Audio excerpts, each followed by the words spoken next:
En una reunión de trabajo, una líder me preguntó cómo iba el riego a los nuevos fieles de una iglesia de la que yo era responsable. Me sorprendió. No había hecho seguimiento en los últimos días y no estaba al tanto de los detalles. ¿Cómo debería responder? Si decía que no sabía, la líder y los colaboradores dirían sin duda que no estaba haciendo trabajo práctico. Y eso sería vergonzoso. Pensé que podía responder con lo que sabía de antes y ver qué podía hacer después. Por eso respondí. Se organizó todo el trabajo y hemos agregado miembros al equipo. La líder dijo de inmediato: no respondes la pregunta, estás eludiendo la pregunta. Eso es ser taimado. Si no sabes, solo dilo y haz seguimiento en cuanto puedas. ¿Por qué das tantas vueltas? Eso no es bueno. Un error es un error y deberías tener el valor de admitirlo. Me sentí inquieto e intranquilo y me ardía la cara.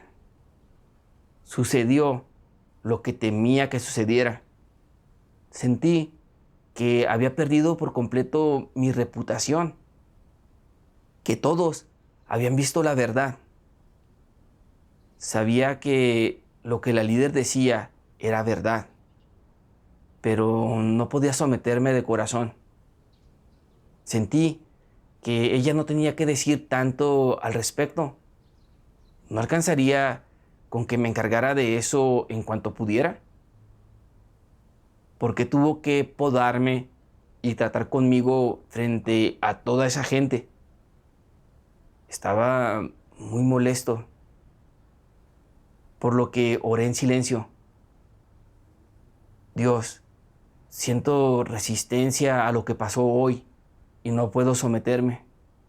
Por favor, esclaréceme para que pueda conocerme y aprender una lección. Después, vi un video de la lectura de un pasaje de las palabras de Dios.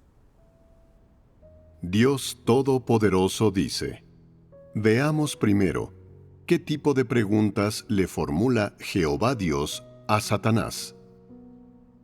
¿De dónde vienes? ¿No es esta una pregunta directa? ¿Existe algún significado escondido? No, solo es una pregunta directa. Si yo os preguntara, ¿de dónde vienes?, ¿cuál sería vuestra respuesta? ¿Os es difícil contestarla? ¿Contestaríais, de andar de aquí para allá y de arriba para abajo? No. No responderíais así. Entonces, ¿cómo os sentís cuando veis a Satanás responder de esta forma? Nos parece que Satanás es absurdo, pero también astuto. ¿Notáis lo que yo siento? Cada vez que veo estas palabras de Satanás, me repugna porque Satanás habla y, sin embargo, sus palabras no tienen sustancia. ¿Respondió Satanás a la pregunta de Dios? No. Las palabras que dijo Satanás no fueron una respuesta. No significaban nada. No eran una respuesta a la pregunta de Dios, de ir y venir de la tierra y de andar por la tierra. ¿Qué entiendes de estas palabras? Entonces, ¿de dónde viene Satanás? ¿Habéis obtenido respuesta a esta pregunta? No. Esta es la genialidad de los astutos planes de Satanás. No permitir que nadie descubra lo que está diciendo en realidad. A pesar de haber oído estas palabras, sigues sin poder discernir su significado, aunque al final ha respondido. Sin embargo, Satanás cree que ha contestado a la perfección. ¿Cómo te sientes tú? ¿Fastidiado? Sí. Ahora empiezas a sentir indignación en respuesta a estas palabras. Las palabras de Satanás tienen cierta característica. Lo que él dice te deja rascándote la cabeza, incapaz de percibir el origen de sus palabras.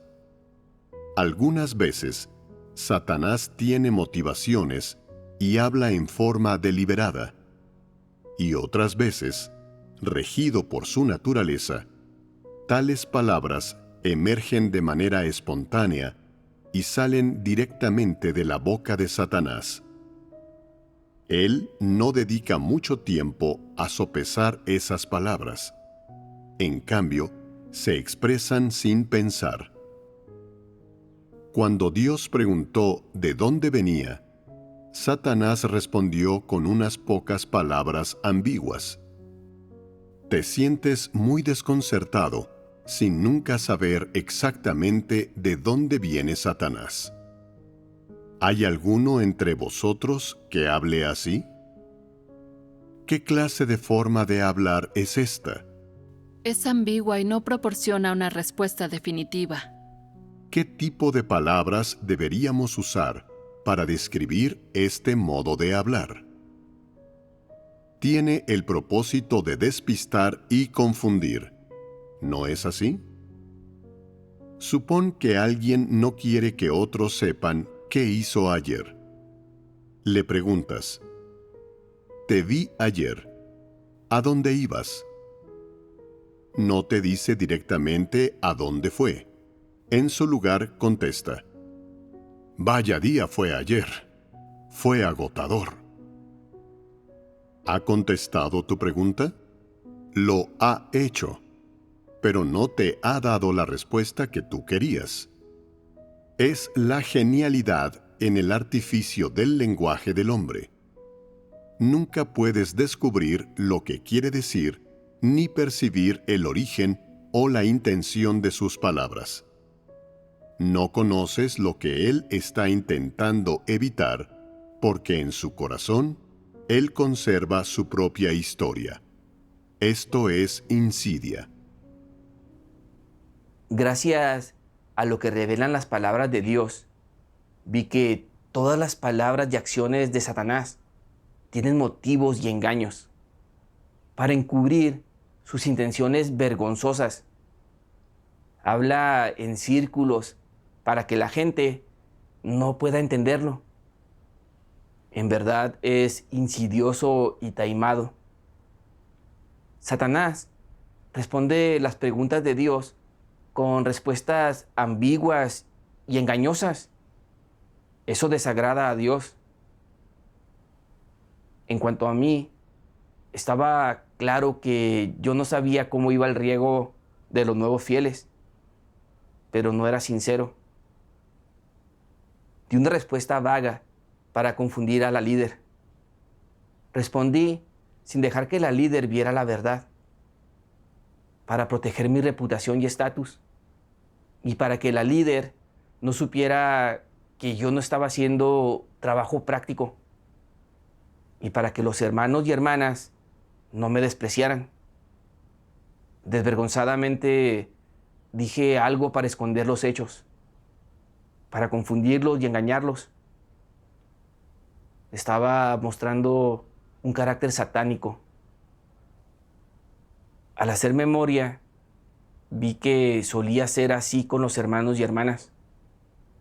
A veces, alguien me hacía algunas preguntas basadas en habilidades, pero yo no tenía un buen entendimiento de estas cosas y temía que decir la verdad hiciera que me despreciaran. Por lo que decía cosas como: si este problema no se resuelve, ¿no se debe solo al nivel de tus capacidades? ¿No? ¿No es porque has estado saliendo del paso en tu deber? ¿O acaso no estás aprendiendo y comunicando bien? En apariencia, parecía que respondía a la pregunta, Pero sabía en mi corazón que este tipo de respuesta no solucionaba el problema. Pensaba que cuando les hacía preguntas así, ellos harían introspección y también dejarían de hacerme preguntas.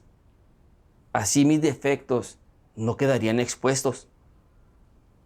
Siempre era taimado y engañoso para proteger mi reputación y mi estatus. Prefería mentir a perder reputación. Eso revelaba por completo mi naturaleza huidiza y astuta, que estaba harta de la verdad. Pensaba que mentir y engañar es muy inteligente, pero de hecho es muy insensato. Aunque engañara y confundiera a todos, y los demás me admiraran y pensaran que yo podía completar el trabajo y cumplir bien mi deber, Dios no lo aprobaría. Yo le repugnaría.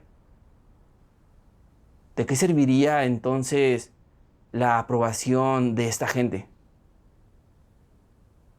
En ese momento me sentí sin nada y patético. Estaba ocupado todo el día, pero no podía decir una palabra sincera. Mi carácter taimado no había cambiado para nada y yo no poseía nada de la realidad de la verdad. Que aquel día la líder me expusiera tan bruscamente, me podara y tratara conmigo, era una advertencia para mí. Sabía que no podía seguir en ese camino, sino que debía arrepentirme ante Dios, buscar ser una persona sincera y vivir esa realidad. Después me pregunté qué otras conductas deshonestas aún tenía. Sabía que debía hacer introspección y cambiarlas. Gracias a la introspección, me di cuenta que en el resumen de mi trabajo reciente también había partes taimadas. Escribí en detalle el trabajo que se había hecho más concienzudamente, el más completo. Pero el trabajo que se había hecho burda e ineficientemente lo describí en términos generales o directamente no escribí cómo se desarrollaba. Recuerdo que había un proyecto que no tenía buenos resultados. Al momento de hacer el resumen del trabajo, empecé a considerar lo que todos pensarían de mí si escribía la verdad. ¿Dirían que ni siquiera podía completar bien ese pequeño proyecto? ¿Que era incompetente?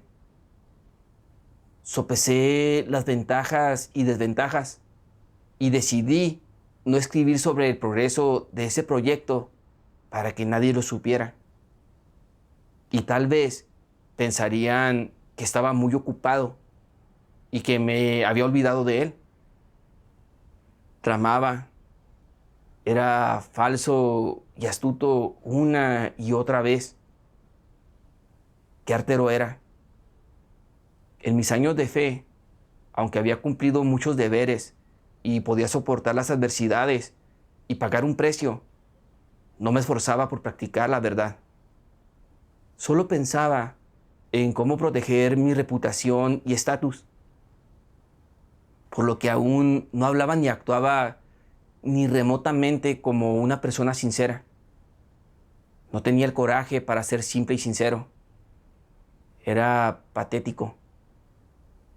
A veces me preguntaba a mí mismo, Dios nos ha hablado mucho y he leído bastantes de sus palabras, pero ¿vivo la realidad de alguna de ellas?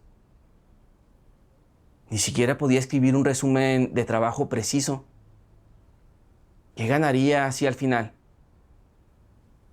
Sentí que estaba al borde del peligro.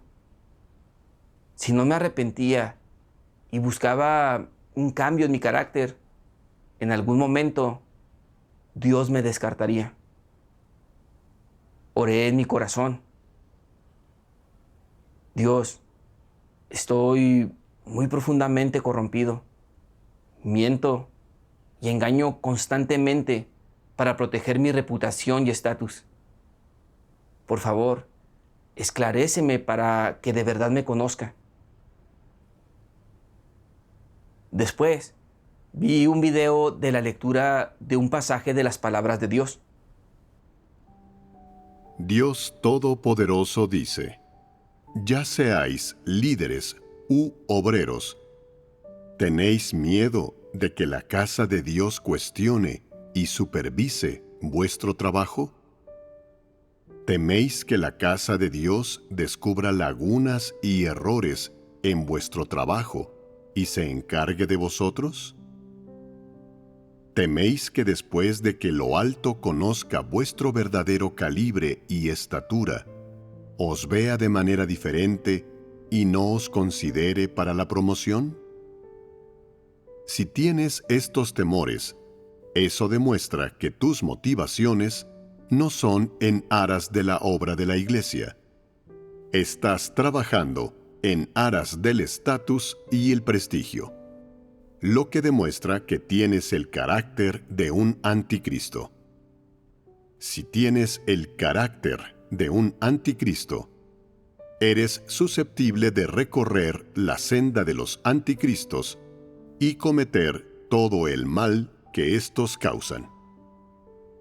Si en tu corazón no temes que la casa de Dios supervise tu trabajo y eres capaz de brindar respuestas reales a las preguntas y consultas de lo alto, sin esconder nada, y decir todo lo que sabes, entonces, independientemente de si lo que dices es correcto o incorrecto, sin importar la corrupción que delates, aunque delates el carácter de un anticristo, de ninguna manera se te definirá como tal. La clave es si eres capaz de reconocer tu propio carácter de anticristo y de buscar la verdad a fin de resolver este problema. Si eres una persona que acepta la verdad, tu carácter de anticristo puede corregirse.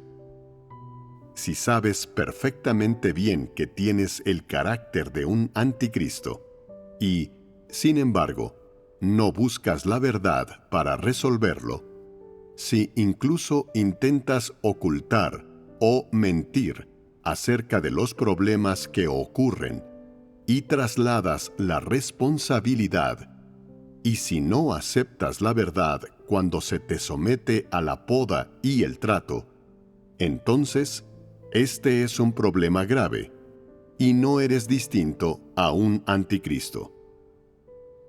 Sabiendo que tienes el carácter de un anticristo, ¿por qué no te atreves a enfrentarlo? ¿Por qué no puedes abordarlo con franqueza y decir: si lo alto pregunta sobre mi trabajo, diré todo lo que sé? E incluso si las cosas malas que he hecho salen a la luz, y lo alto deja de utilizarme tras enterarse, y yo pierdo mi estatus, ¿de todos modos diré claramente lo que tengo que decir? Tu temor a la supervisión y las consultas sobre tu trabajo por parte de la casa de Dios demuestra que amas tu estatus más que la verdad. ¿Acaso no es este el carácter de un anticristo? Apreciar el estatus por encima de todo es el carácter de un anticristo. ¿Por qué atesoras tanto el estatus? ¿Cuáles son los beneficios del estatus? Si el estatus te llevara a desastres, dificultades, vergüenza y dolor, ¿lo seguirías atesorando? No. Tener estatus conlleva muchos beneficios, cosas como la envidia, el respeto, la buena opinión y los halagos de otras personas, así como su admiración y veneración. También hay una sensación de superioridad y privilegio que te confiere dignidad y una sensación de autoestima. Además, puedes disfrutar de cosas que los demás no disfrutan, como los adornos del estatus y el trato especial. Estas son cosas en las que ni siquiera te atreves a pensar, y son aquello que has anhelado en sueños. ¿Aprecias estas cosas? Si el estatus es meramente hueco, sin significado real, y defenderlo no sirve para nada, ¿acaso no es una tontería apreciarlo? Si puedes dejar de lado cosas como los intereses y los placeres de la carne, entonces la fama y el estatus ya no te atarán.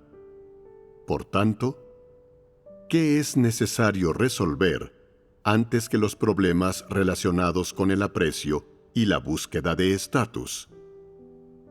En primer lugar, detecta la naturaleza del problema de cometer el mal y hacer trampa, ocultar y encubrir, así como de rechazar la supervisión, las consultas y la investigación de parte de la casa de Dios, a fin de gozar de los adornos del estatus.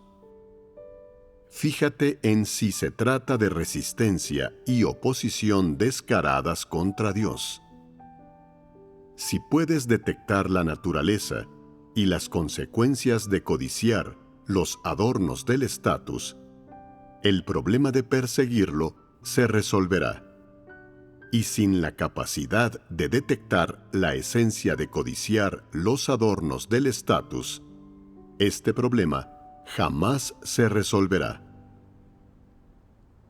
Me ayudaron a entender que no podía evitar mentir y engañar porque valoraba demasiado mi reputación y estatus. Para proteger mi nombre y mi posición. Y para que la líder no viera la realidad de mis fracasos al hacer seguimiento del trabajo. Intenté tramar, hacer trucos y confundirla con mis palabras. Cubrí mis defectos en mi resumen de trabajo.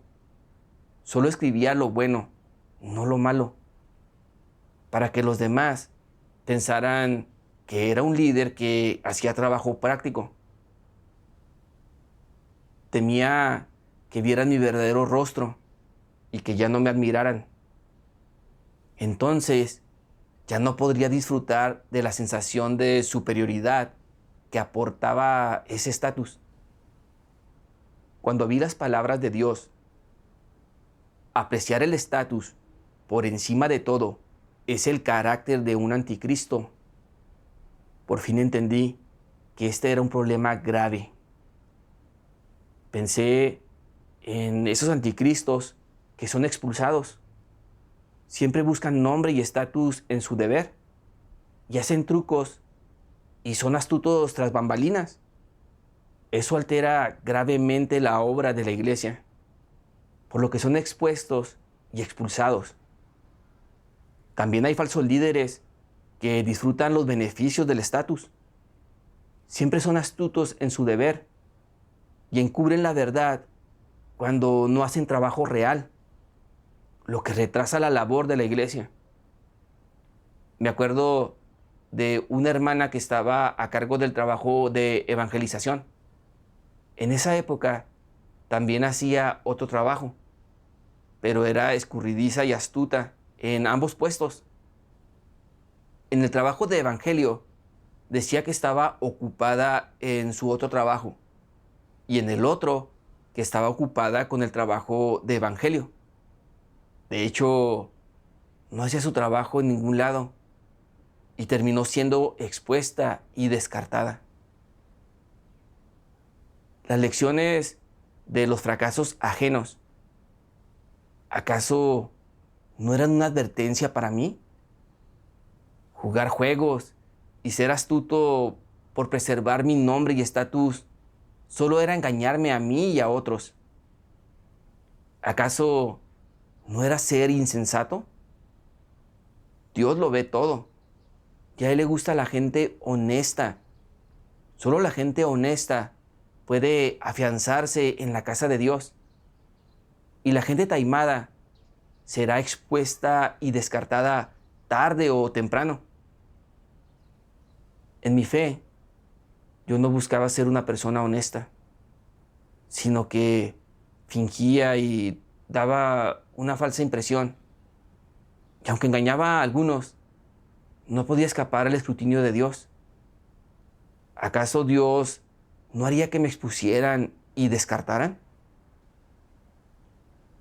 Entonces me di cuenta de la importancia de ser sincero y supe que ser honesto, como Dios exige, y aceptar su escrutinio en todas las cosas es la única forma de ganar su aprobación. Como dice la palabra de Dios, si alguien siempre dice lo que hay verdaderamente en su corazón, si nunca miente ni exagera, si es sincero y nada descuidado ni superficial en el deber, y sabe practicar la verdad que comprende, esta persona tiene esperanzas de alcanzar la verdad. Si una persona siempre disimula y oculta su interior para que nadie la pueda apreciar de forma clara, si da una falsa impresión para engañar a los demás, entonces corre grave peligro. Está en grandes problemas. Le resultará muy difícil obtener la verdad. En la vida diaria de una persona y en sus palabras y actos podéis ver cuáles son sus expectativas. Si esta persona siempre finge, siempre está dándose aires, entonces no es una persona que acepte la verdad y será revelada y descartada tarde o temprano. Los que nunca se abren, que siempre ocultan cosas, que siempre fingen rectitud, que siempre procuran que los demás los tengan en gran estima, que no permiten a otros alcanzar un sentido completo respecto a ellos y hacen que los admiren, ¿no son gente estúpida? Esa gente es sumamente estúpida. Eso se debe a que la verdad sobre una persona saldrá a la luz tarde o temprano. ¿Por qué senda van en su conducta? Por la de los fariseos, los hipócritas. ¿Están en peligro o no? Son la gente que más aborrece a Dios. Así que, ¿concibes que no estén en peligro? Todos aquellos que son unos fariseos van por la senda de perdición. Esconder y ocultar siempre, fingir siempre, esa es la senda incorrecta. Y si no das media vuelta, al final serás destruido. Oré a Dios y afirmé mi decisión, dispuesto a empezar a buscar una transformación de carácter y ser una persona honesta. Pensé en las palabras de Dios que dicen: todo lo que haces, cada acción, cada intención y cada reacción debe ser llevado delante de Dios. Incluso tu vida espiritual diaria, tus oraciones, tu cercanía con Dios, cómo comes y bebes las palabras de Dios, tu comunicación con tus hermanos y hermanas y tu vida dentro de la iglesia, además de tu servicio en colaboración, puede ser llevado delante de Dios para su escrutinio. Es esta práctica la que te ayudará a crecer en la vida.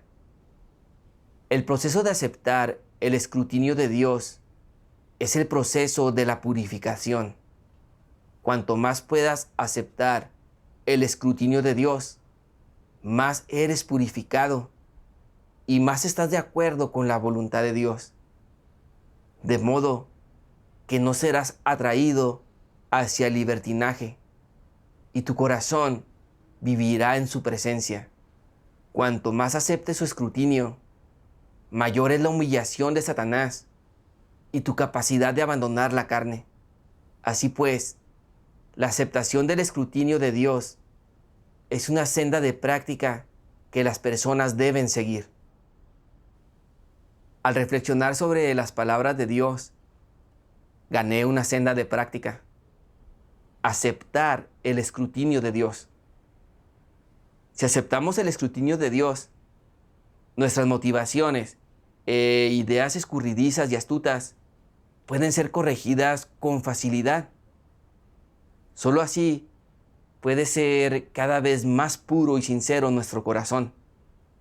Y solo así podremos practicar la verdad con facilidad y cumplir bien con nuestros deberes. Tras entender la voluntad de Dios, practiqué sincerarme ante Él, sin fingir ni simular, y acepté el escrutinio de Dios en todo. Después, al escribir un resumen de trabajo, me advertí a mí mismo que debía ser sincero y aceptar el escrutinio de Dios, y que debía describir con precisión el trabajo que no había hecho bien. Cuando la líder preguntaba por mi trabajo, practicaba a conciencia decir la verdad. Cuando los demás me hacían preguntas, era sincero sobre lo que no sabía.